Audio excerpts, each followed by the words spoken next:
Liberté, égalité, fraternité. Esse é o lema da revolução que nós vamos abordar na aula de hoje. É depois da vinheta. Não sai daí!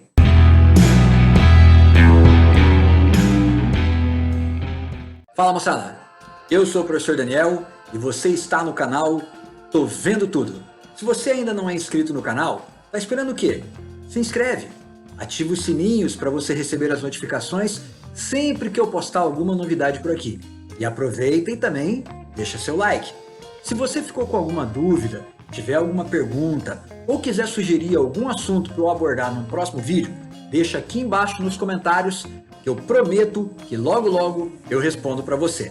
Hoje nós vamos falar sobre a Revolução Francesa. E para compreendermos essa revolução, é preciso entender primeiro a época em que ela ocorre. A Revolução Francesa acontece na segunda metade do século XVIII, no ano de 1789, e pode ser entendida como um reflexo da difusão das ideias iluministas por toda a Europa. É importante compreendermos também o contexto histórico no qual ela se desenvolve. A Revolução Francesa está inserida no auge da Era das Revoluções, como é apresentada pelo historiador Eric Hobsbawm na obra A Era das Revoluções. Nesse livro, o Eric Hobsbawm aponta a Revolução Francesa como sendo a segunda fase da dupla Revolução Burguesa Europeia, que envolve a Revolução Francesa e a Revolução Industrial. Depois eu vou deixar um card aqui em cima para a aula de Revolução Industrial que está aqui no canal.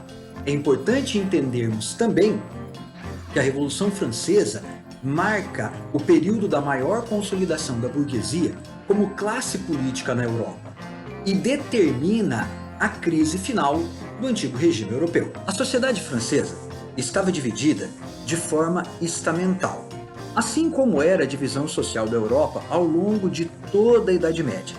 Neste tipo de organização social, a posição do indivíduo na sociedade é determinada pelo nascimento e não há mobilidade social.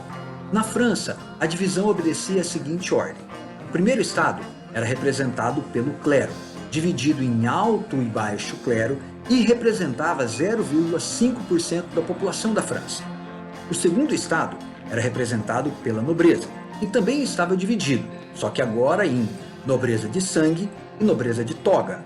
O nobre de toga era um burguês enriquecido que comprou o título de nobreza. Esse grupo representava 1,5% da população da França.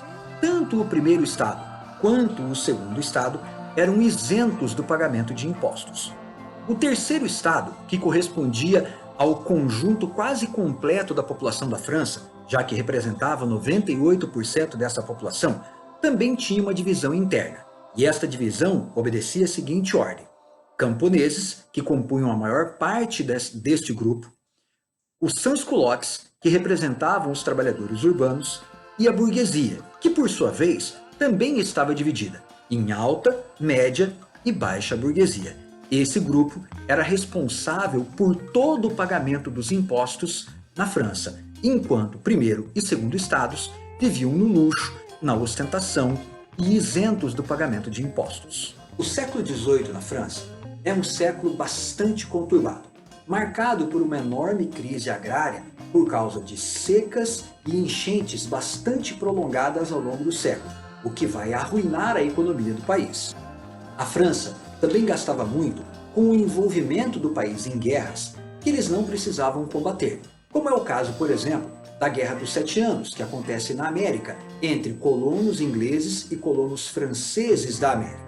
A Inglaterra vence a guerra e toma possessões que a França tinha no mundo colonial americano. Além disso, a França, para se vingar da derrota na Guerra dos 7 Anos, se envolve na Guerra de Independência dos Estados Unidos, apoiando os colonos ingleses contra a Inglaterra e aumentando ainda mais os seus gastos. É importante lembrar ainda que os custos operacionais da França eram sempre crescentes, principalmente no que diz respeito à manutenção do rei e do Palácio de Versalhes. Fora isso, a França ainda se mantinha em uma organização social baseada em ordens, sendo que o primeiro e o segundo estados franceses se recusavam a participar do pagamento dos impostos. Na tentativa de solucionar os problemas econômicos da França, o rei Luís XVI família Bourbon convoca a Assembleia dos Estados Gerais. Esta Assembleia reunia os deputados representantes dos estamentos da França. Cada estamento elegia um número de deputados proporcional ao tamanho do estamento. Portanto, os estamentos com mais pessoas elegiam um número maior de deputados.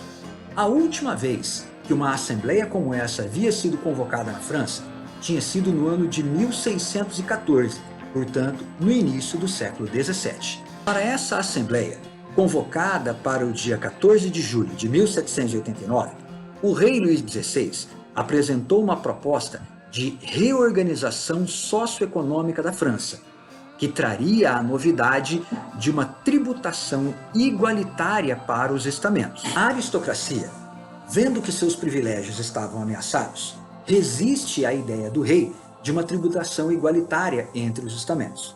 Por sua vez, o terceiro estado discorda da aristocracia e apoia a proposta do rei. Contudo, havia uma regra no sistema de votação dentro da Assembleia dos Estados Gerais.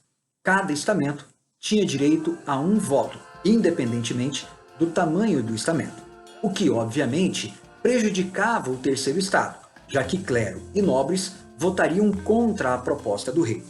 A burguesia, então, apresenta uma contraproposta para o rei, uma mudança no sistema de votação, onde a votação seria feita por cabeça e não por estamento.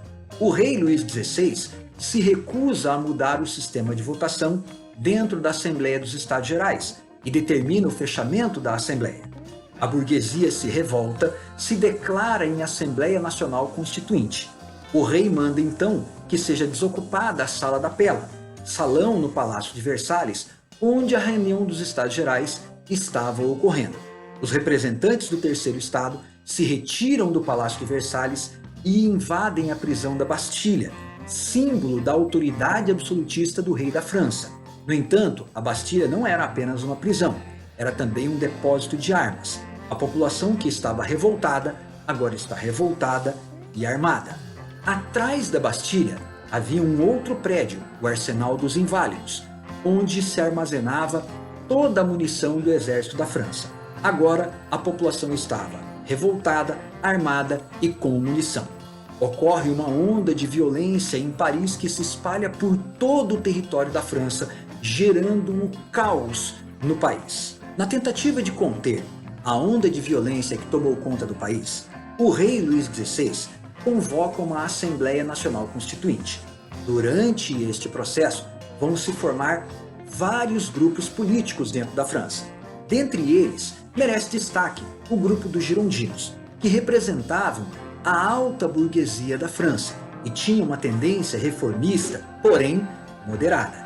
Esse grupo, no processo do parlamento, se sentava à direita no parlamento francês. Os jacobinos, que se sentavam à esquerda no parlamento, eram representantes das camadas populares. Propunham reformas mais radicais do que os girondinos. Alguns eram chamados de montanheses, ou planície, ou pântano.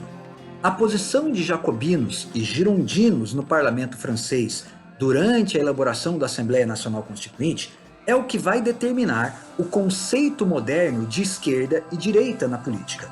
Quando pensamos nestes conceitos, obviamente nos vem a ideia de uma ideologia, de uma determinada posição político-ideológica. Na verdade, esquerda e direita surgem com a posição de jacobinos e girondinos no parlamento francês durante a Assembleia Constituinte da França em 1789. A Revolução Francesa pode ser dividida em 3 grandes fases, e a primeira delas é a Assembleia Nacional Constituinte.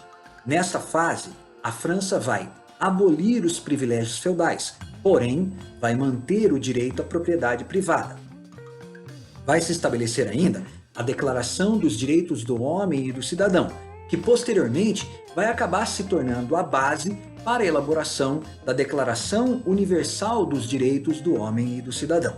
Além disso, a França vai fazer uma reforma monetária, implantando um sistema monetário chamado de assignats, que constituía na criação de títulos de valor ao portador, em outras palavras, o primeiro papel moeda da França.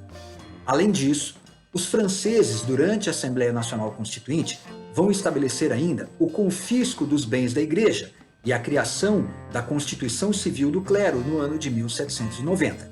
Isso marca a separação entre a Igreja e o Estado na França. Além disso, vários países vizinhos da França e contrários à Revolução e temerosos de que as ideias da Revolução Francesa pudessem se espalhar por toda a Europa, vão estabelecer coligações de países para tentar abafar a Revolução Francesa ou, pelo menos, mantê-la dentro dos limites territoriais da França. A segunda fase da Revolução é a Convenção Nacional. Esta fase tem início porque o rei Luís XVI jurou cumprir a Constituição, mas não cumpriu, o que vai levar a uma radicalização jacobina na França. Dentre os líderes jacobinos que merecem destaque nesta fase da Revolução estão Danton, Marat e Robespierre. Esta é a fase em que a República é proclamada na França. Robespierre é o líder jacobino que assume o controle da França durante esta fase da Revolução. Ele ocupará o cargo de presidente do Comitê para a Salvação Pública e vai ser o responsável pela instituição dos chamados Tribunais Revolucionários, que deveriam julgar os crimes contra a Revolução. Nesta fase, todo mundo que fosse acusado de ser contra-revolucionário seria julgado nestes tribunais revolucionários, condenados e executados. Não havia possibilidade de defesa e a acusação podia ser anônima. Em função disso, milhares de pessoas foram mortas na França durante esta fase da Revolução, fazendo com que a fase ficasse conhecida como fase do terror. Para acelerar a execução dos condenados no Tribunal Revolucionário, os jacobinos vão instituir o uso da guilhotina, que na prática era uma máquina de matar pessoas mais rápidas. Ao longo do período, 300 mil pessoas foram acusadas de ser contra-revolucionários, sendo que 30 mil delas foram executadas sumariamente. Ao final da fase da Convenção Nacional, Danton, político jacobino respeitado por vários grupos políticos, pede uma reforma no Tribunal Revolucionário, para que ele se tornasse um tribunal de justiça e não um grupo de extermínio como vinha acontecendo. Robespierre ignora o pedido de Danton e o acusa de ser contra-revolucionário, o que leva à morte de Danton. A acusação contra um político reconhecido e respeitado como Danton leva a uma reação girondina contra a radicalização jacobina liderada por Robespierre e, consequentemente, ao fim do governo jacobino e à execução do próprio Robespierre como contra-revolucionário, dando início à terceira fase da Revolução Francesa, o Diretório Nacional. A fase do Diretório tem início com um golpe de Estado, que ficou conhecido como o golpe do Nove Termidor. Este golpe tira os jacobinos do poder, estabelecendo o isolamento político dos jacobinos, e estabelece uma junta governativa formada por vários grupos políticos que vão, a partir dali, administrar a França. Essa, no entanto, é uma fase marcada por uma revolução popular, que ficou conhecida como Confederação dos Iguais, liderada por um líder popular chamado Greco-Babeuf, que pretendia implementar reformas de caráter social na França. Não fosse esta revolução um processo do século XVIII, poderia tranquilamente ser chamada de primeira revolução socialista da história da Europa. Esta fase vai ser marcada ainda por um outro golpe de Estado, o golpe do 18 de Brumário, que tira o diretório do poder e coloca no governo da França o jovem general Napoleão Bonaparte. Mas isso é assunto para uma outra aula, em um outro dia, onde eu estarei falando com vocês. É isso aí, galera. Por hoje, era isso que eu tinha para falar sobre a Revolução Francesa. Se você não é inscrito no canal, aproveita e se inscreve. Ative os sininhos para você receber as notificações sempre que eu postar um vídeo novo por aqui. E é lógico, deixa seu like. Se você gostou desse vídeo, compartilha com um amigo. E se tem alguma dúvida, quer fazer alguma pergunta ou quer sugerir um assunto para uma próxima aula, deixa aqui embaixo nos comentários, que eu prometo que logo logo eu respondo para você.